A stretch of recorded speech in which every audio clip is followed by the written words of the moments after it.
क्या कह रही है बहन कि अब की बार कोई मिडिल मैन नहीं है, वो बापों का बाप, वो बाप जी खुद धरती पे आया हुआ है। और वो बाप जी है सतगुरु रामपाल जी, सतगुरु रामपाल जी सबका बाप जी। तो इस बहन से शिक्षा ले लो, बहन क्या कह रही है। तो ये एक डर है, क्योंकि कहीं ना कहीं वो जो ऊर्जा है, वो जिसको हम बता रहे हैं कि भाई वो धरती पर आ चुका है, इस बार खुद मतलब वो जो बाप जी है ना, वो खुद आए हैं। इस बार कोई मिडिल मैन नहीं है। जैसे हम पहले ही बताए हैं कि भाई ये गुरु, ये सब जो परंपरा चल रही है ना, आश्रमों की, ये अखाड़े की, ये दीक्षा देने की, ये सब चीजें खत्म हो गई हैं। इसको मान लीजिए। ये मतलब देर हो जाए, पहले ही बहुत देर हो गई है, अब मान लीजिए यही सत्य है। ध्यान से सुनना। तो भाई ये भी इल्यूजन है कि इसी घाट पे नहाओगे तो ये होगा, उस जल में नहाओगे तो ये होगा, इसमें नहाओगे तो। हमने तो पहले कह दिया था भाई अपने अपने घरों में बैठो, अपने अपने घर में अपने अपने बाथरूम में नहा लो, आप लोगों को वहां भी मोक्ष की प्राप्ति हो जाएगी। क्योंकि इस वक्त देखिए हम बार बार ये बात कह रहे हैं कि देखिए घर से मत निकलिए। ऑरा जो है ना, वो पूरी यूनिवर्स में, पूरे ब्रह्मांड में फैल चुका है। वो ऑरा जो है, वो ब्लेसिंग जिसके पास जाएगी ना, वो इंसान जहां भी है, अपने घर में एक बंद कमरे में भी बैठा होगा ना, वो आशीर्वाद उसका वहां तक चला जाएगा। उसके लिए क्या कह रही है बहन कि कहीं भी धक्के खाने की जरूरत नहीं है, कहीं भी भटकने की जरूरत नहीं है। वो ओरा यानी वो शक्ति, वो प्रभाव उस बाप जी का, उस परम शक्ति का, सतगुरु रामपाल जी भगवान का इस ब्रह्मांड में चारों तरफ फैल चुका है। और जिसने जैसे कर्म किए होंगे उनको घर बैठे वैसा ही परिणाम मिलेगा। कहीं भटकने की जरूरत नहीं है, धक्के खाने की जरूरत नहीं है। आप और हम संगत वालों के लिए ये विशेष भविष्यवाणी है। 2014 बरवाला कांड, परमात्मा हिसार जेल में जाके बैठ गए।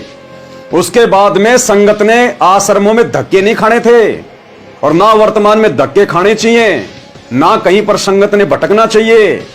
अगर कुछ करना चाहिए तो मर्यादा में रह के भक्ति, जो 90% संगत नहीं कर रही है।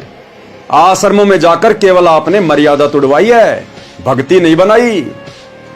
तो क्या कह रही है बहन कि उस परम शक्ति का जो ओरा है, जो ब्लेसिंग है, जो आशीर्वाद है, वो पूरे ब्रह्मांड में फैला हुआ है।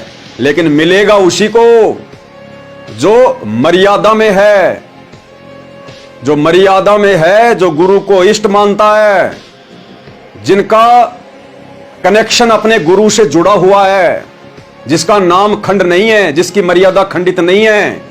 वो ब्लेसिंग ऑटोमेटिक उस भगत के पास जाएगी हिसार जेल से। वो चाहे इंग्लैंड में बैठा हो, चाहे जापान में बैठा हो, चाहे हिंदुस्तान में बैठा हो, उसको आश्रमों में धक्के खाने की जरूरत नहीं है। लड्डू जलेबी बर्फी के चक्कर में हरियाई गाय की तरह भटकने की जरूरत नहीं है। यदि कोई भी भगत अपने घर पर बैठकर, यानी अपने घर पे रहकर, अपने गुरुजी की गैर हाजिरी में, जैसे वर्तमान में, और यदि वो मर्यादा में है, भक्ति कर रहा है, अपनी 5 यज्ञ कर रहा है, तो उस भगत के पास गुरुजी का आशीर्वाद वहीं पे पहुंच जाएगा। उस भगत ने आश्रमों में धक्के खाने की जरूरत नहीं है, भटकने की जरूरत नहीं है। ये सांकेतिक भाषा है इसकी। जगत वाले तो कहां समझेंगे, 90% भगत भाई बहन भी नहीं समझ रहे। और हम सत्सेवक समझ भी रहे हैं और महसूस भी कर रहे हैं, और परमात्मा का आशीर्वाद, वो ब्लेसिंग लगातार ले रहे हैं। आप और हम भगत भाई बहन सत्सेवक गुरुदेव के जेल जाने के बाद किसी आश्रम में नहीं गए, कहीं नहीं भटके, बस अपने गुरु को समझ लिया कि गुरु कैसे प्रसन्न होगा, कौन से भक्ति सुक्रम करने से गुरु प्रसन्न रहेगा। हमने वही सुक्रम करने शुरू कर दिए घर बैठे। गुरु को इष्ट मान लिया, परमात्मा मान लिया।